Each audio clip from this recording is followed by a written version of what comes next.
जय हिंद, राम राम और प्यारा सा नमस्कार। मैं कृष्णा राठौर आपके YouTube channel Krishna education hub में आपका हार्दिक स्वागत करता हूं। आज का टॉपिक है परसेंटेज यानी प्रतिशत। पहला सवाल आपकी स्क्रीन पर, इसमें दिया गया है 20-50 का कितने प्रतिशत है, यानी कि 20 की तुलना 50 से।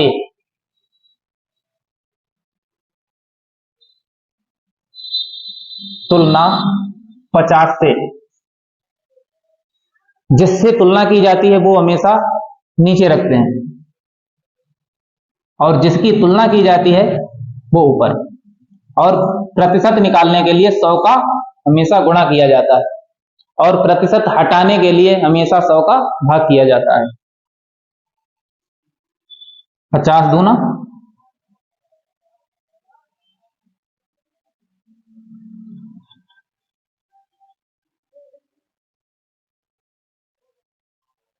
2रा सवाल आपकी स्क्रीन पर, इसमें दिया गया है 150 ग्राम, तुलना की गई है 3 किलोग्राम। 3 किलोग्राम में कितने ग्राम होते हैं? एक किलोग्राम में 1000 ग्राम, तो 3 किलोग्राम में 3 गुणे 1000 बराबर 3000 ग्राम। तो हम लिख सकते हैं 150 गुणे 100। प्रतिशत निकालना है तो 100 का गुणा होगा, हमने पहले बताया था। 3000 का भाग, यानी कि तुलना किससे की है? तुलना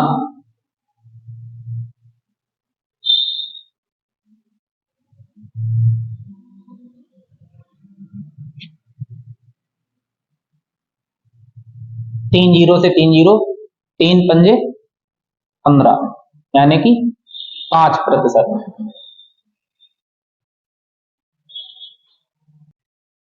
तीसरा सवाल ये आपकी स्क्रीन पर, इसमें दिया गया है 250 ml, यानी कि मिलीलीटर। तुलना की गई है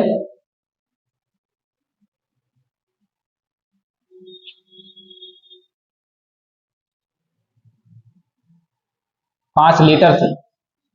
5 लीटर यानी कि 1 लीटर में 1000 ml, तो 5 लीटर में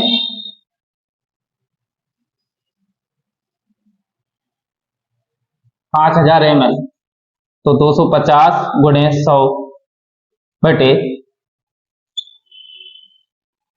1 2 3 1 2 3, 5 पंजे 25, 5%। इसका भी आंसर 5%। चौथा सवाल आपकी स्क्रीन पर, इसमें दिया गया है 1/2 3/4 का कितने प्रतिशत है, यानी कि तुलना की है 3/4 से।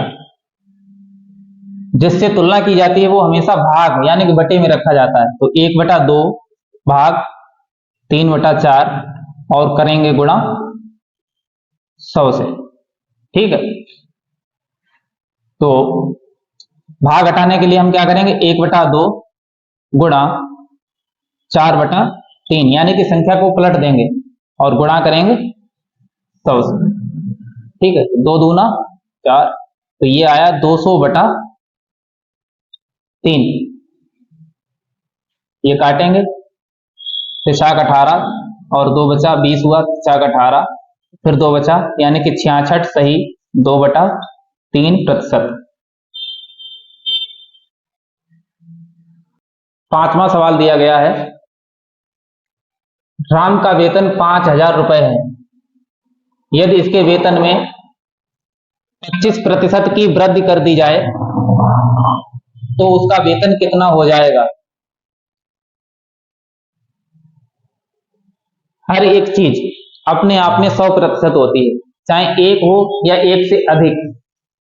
जैसे कि आप स्वयं अपने आप में कितने प्रतिशत हैं? 100%। इसी हिसाब से उसमें 25% की वृद्धि हो गई तो कितना हुआ 125%। परसेंट को हटाना है तो 100 का भाग होगा, तो 125/100 वेतन उसका कितना था 5,000 रुपए। ये जीरो पहले रख लिया हमने, फिर 5 का गुणा किया, 125 पंजे 625।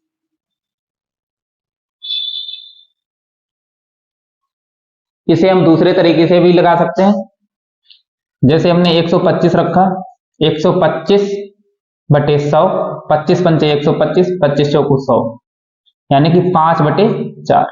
पहले हमारा कितना था, मान लो 4 अनुपात में, फिर अब कितना हो गया 25% बढ़कर 5, तो 5 और 4 5 बराबर, यानी कि अब का निकालना है हमें, पहले कितना दिया है 5,000 रुपए। ठीक है, तो 4 से ये काटा, 4 एकन 4, एक बचा, 4 दूनी 8 और 4 पंचे 20 और जीरो। 5 से इसका गुणा किया तो क्वेश्चन मार्क बराबर 5 0 0 पचम 25 और 5 दूनी 10 2 12, 5 एकन 5 1 6, यानी कि 6,250। अगला सवाल दिया गया है, किसी वस्तु का विक्रय मूल्य 810 रुपए, यानी कि बेचा गया, यानी कि कितने में बेचा गया 810 रुपए में, तब उसे लाभ कितना हुआ 12.5%। तो 12.5% का हमें साधारण भिन्न निकाल लेना है। 12.5% का हमें साधारण भिन्न निकालना है, तो कैसे करेंगे, 12.5% हटाएंगे, 100 का भाग करेंगे, दशमलव हटाया, जीरो बढ़ाया, 25 पंचे 125, 25 चौको 100 और जीरो, 5/40, फिर काटेंगे, 5 एकन 5, 5 अट्ठे 40। कोई चीज हमने खरीदी थी 8 रुपए में और तब उसे पुनः बेचा तो 1 रुपए का लाभ हुआ, यानी कि कितने में बेचा होगा 8 1 9 रुपए, तो 9/8 ये हुआ हमारा विक्रय मूल्य, ये हुआ हमारा क्रय मूल्य। ध्यान रखना, इस तरीके के साधारण भिन्न में जो नीचे की तरफ होता है यानी कि हर की तरफ होता है वो हमेशा क्रय मूल्य होगा, और अंश की तरफ होता है यानी कि ऊपर की तरफ होता है वो हमेशा विक्रय मूल्य होगा, चाहे आपको हानि हो या लाभ। इसी तरीके से आपको लिखना है 9 और 8, यानी कि बेचा गया मूल्य कितना दिया था उसमें 810 रुपए दिया गया है और हमें निकालना है क्रय मूल्य। 9 नेम 82 जीरो, 9 अट्ठे 72 और ये जीरो बराबर क्वेश्चन मार्क, यानी कि कोई चीज कितने में खरीदी गई 8 के अनुपात में, यानी कि 720 रुपए में खरीदी गई थी। पीछे वाले सवाल का अगला पार्ट ये रहा, पहले लाभ हुआ था, इस बार हानि हुई, इस बार हमने बेचा है हानि पर, तो 12.5%, यानी कि 12.5/100। उसी तरीके से दशमलव हटाएंगे, जीरो, 25 पंचे 125, 25 चौको 100 और जीरो, 5 एकन 5, 5 अट्ठे 40, 1/8। इस बार हानि हुई, यानी कि 8 रुपए की हमने कोई चीज खरीदी थी और कितने में बेची होगी 1 रुपए हानि हुआ, यानी कि 8 में से 1 गया 7, यानी कि 7 रुपए में बेची है 8 रुपए वाली चीज, तो 1 रुपए हानि हुआ। अब तो पता ही होगा आपको 7 रुपए विक्रय मूल्य है और 1 रुपए हानि है, तो इस तरीके से हमने कोई चीज खरीदी होगी 8 रुपए में, तो बेची हमने 420 में, तो क्रय मूल्य बताओ, ये क्वेश्चन मार्क, क्रॉस गुणा करेंगे, 7 छंग 42 और जीरो, 6 अट्ठे 48, यानी क्वेश्चन मार्क, 6 अट्ठे 48 बराबर क्वेश्चन मार्क। वो चीज हमने कितने 480 रुपए में खरीदी होगी। अगला सवाल दिया गया है, किसी संख्या में हम उसका 16 सही 2/3, तो 16 सही 2/3 प्रतिशत जोड़ देते हैं, तो 16 3 48 2 50, यानी कि 50/3 प्रतिशत हटाएंगे और 100 का भाग करेंगे, 100 का भाग करेंगे तो यानी कि इसमें यानी कि 50/300, 0 से 0, 5 एकन 5, 5 छक्का 30, यानी कि 1/6। 16 सही 2/3 प्रतिशत जोड़ देते हैं तो 6300 प्राप्त होता है। तो मूल संख्या ज्ञात करो। तो जोड़ देते हैं तो 6 1 7, यानी कि पहले कितना था 6, अब हो गया 7, तो 7 का मतलब है 6300, तो पहले वाला हमें ज्ञात करना है। तो 7 ने 9 छक 54, इधर लिखेंगे 9 छक 54 और 2 0।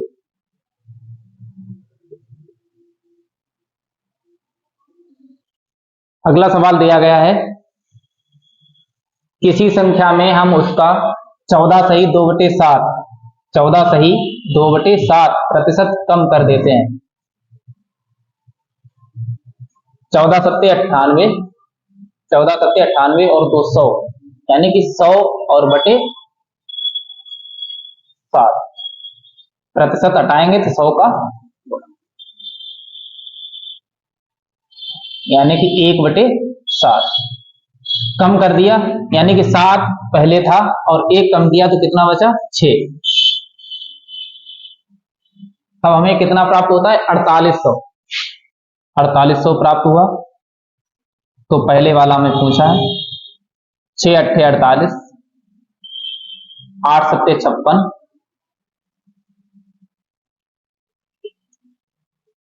यानी कि पहले वाली संख्या 5600 थी।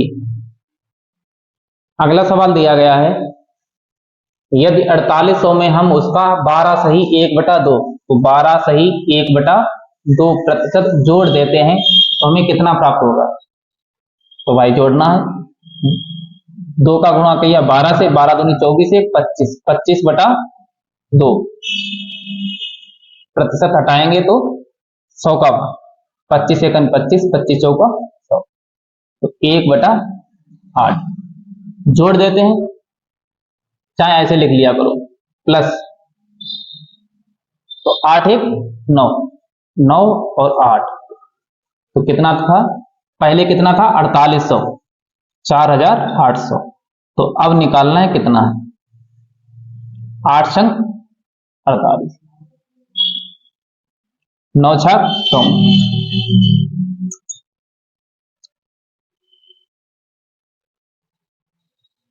5400। अगला सवाल दिया गया है, यदि 8100 से हम उसका 11 सही 1/9, 11 सही 1/9 प्रतिशत घटा देते हैं तो हमें कितना प्राप्त होगा। तो 11 सही 1/9 प्रतिशत घटाया, यानी कि माइनस लगा लो पहले, 11 9 99, 99 1 100, 100/9 गुणा किया 100, यानी कितना आया 1/9, घटाया माइनस कर दो तो कितना आया 8 और 9, पहले कितना था 9 और अब रह जाएगा 8, 8100 क्वेश्चन मार्क, 9 ने 9 अट्ठे 72, यानी कि 7200 बराबर क्वेश्चन मार्क, यानी कि 7200 रह जाएगा। अगला सवाल दिया गया है, यदि किसी संख्या के 37 सही 1/2 प्रतिशत, 37 सही 1/2 प्रतिशत, 37 दूनी 74, 1 75, 75/2 प्रतिशत हटाएंगे तो 100 का भाग, 25 तिया 75, 25 चौका 100, 4 दूनी 8 यानी कि 3/8। यानी कि पहले हमारी संख्या कितनी थी 8, जो 100% है। यानी कि ये कितनी है 100%। ये वाली कितनी है 37 सही 1/2। ठीक है, इसमें यानी कि 3 और 8 में जो अंतर है यानी कि 5 का अंतर है, वही संख्या यानी कि 3 में अगर हम 5 जोड़ेंगे तभी 8 प्राप्त होगा, लेकिन इन्होंने कितना जोड़ा 550। यानी कि 5 बराबर 550, तो 8 बराबर कितना होगा, ये सवाल। 5 एकन 5 0 110, 11 8 88 880। यानी कि हमारी टोटल संख्या कितनी थी 880। चाहे आप निकाल लीजिए 880 जो 550 है, 550 माइनस करके 880 से जो भी संख्या बचेगी वो हमारी 880 की 37 सही 1/2 यानी कि 37.5% होगी। आप निकाल के देख लीजिए। निकालना ऐसे 880 से 550 गया तो 0, 8 से 5 गया 3, 8 से 5 गया 3, तो 330। तो 330 गुणे 100 बटे 880, 0 से 0, 11 8 88 और 11 3 33 0, यानी कि 300 बटे 8, 8 3 24, या इधर लिख दो 8 3 24 और 6 बचा 60 हुआ, 8 7 56, 4 बचे 4/8।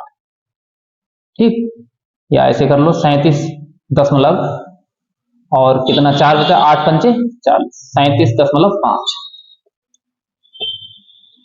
या इसे लिख सकते हैं 37 सही 1/2%।